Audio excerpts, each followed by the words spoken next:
Hello, I would like to tell you a story today. These stories are about vehicle accidents I have investigated during my 37 years of law enforcement.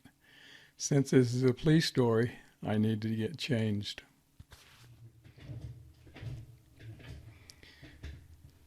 There, now I look more like what you would expect. Let's get started. Back in 1967, a new TV show, Dragnet, used this opening.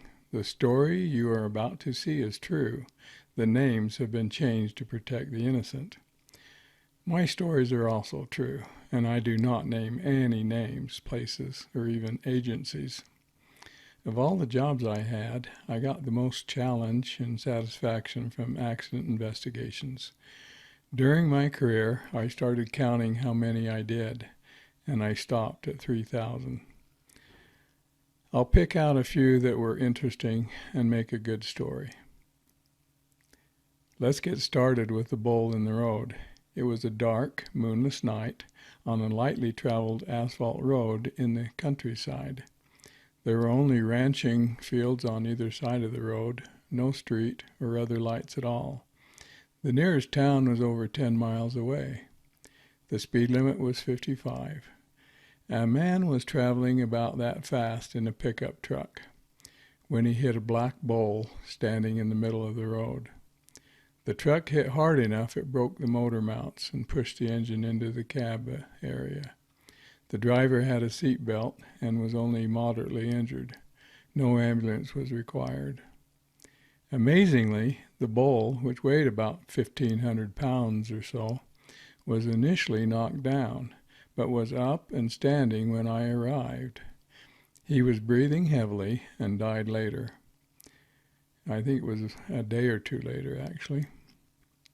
I've seen a lot of accidents involving animals, but never one that could still be alive after moving an engine back into the cab. This next story is a sad one. You may want to skip it.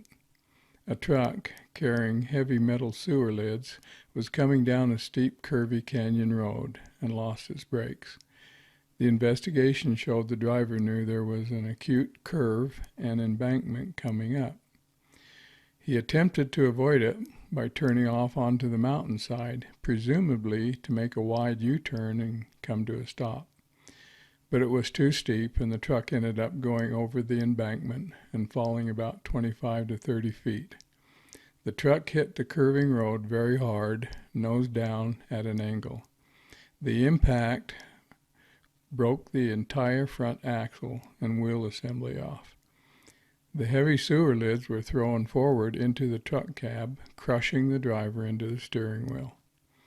The truck continued to cross the road, then across the graveled shoulder pull-off viewing type area, and then over another ledge.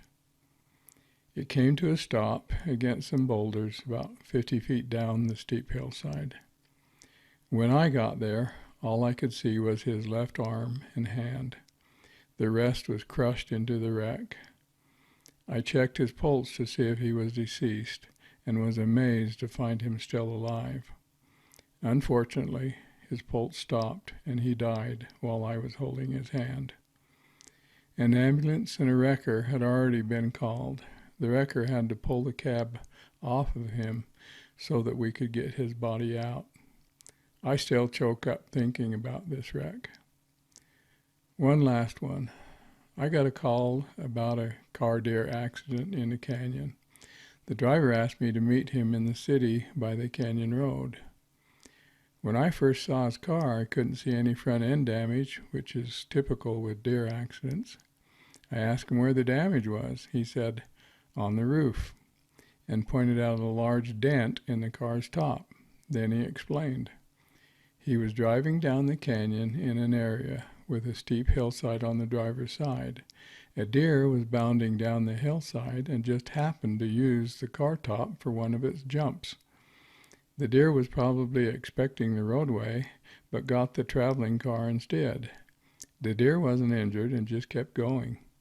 The driver said he needed the report because he didn't think his insurance company would believe it without one, so I made him one. Well, That's enough for the story this time. Thank you for listening.